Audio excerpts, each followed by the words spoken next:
Panduan kali ini adalah cara tukar lesen P kepada lesen CDL melalui aplikasi MyJPJ. Hai, Assalamualaikum dan selamat kembali ke channel PI Tutorial. Mula-mula sekali, sila buka aplikasi MyJPJ dan sila scroll ke bahagian bawah. Di bahagian perleseran pemandu, cari permohonan CDL. Di bahagian tempoh, sila pilih berapa tahun anda nak renew. Seterusnya, untuk mod pembayaran, ada 3 pilihan sama ada menggunakan kad debit, kad kredit, perbankan internet dan juga e-wallet. Sekiranya anda pilih perbankan internet FPX, sila pilih nama bank yang anda nak guna.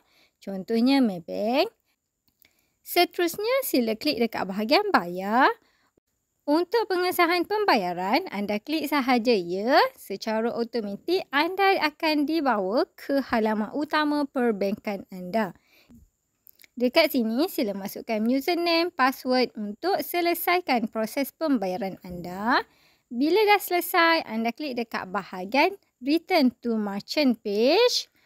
Kemudian, sila klik dekat bahagian Click here to complete the transaction dan anda dah pun berjaya membuat pembayaran dan anda juga telah berjaya membuat pertukaran lesen P ke lesen CDL. So, itu sahaja cara-cara dia. Apa-apa pun, jom kita buat dulu. Assalamualaikum. Jumpa lagi dalam next video. Bye-bye.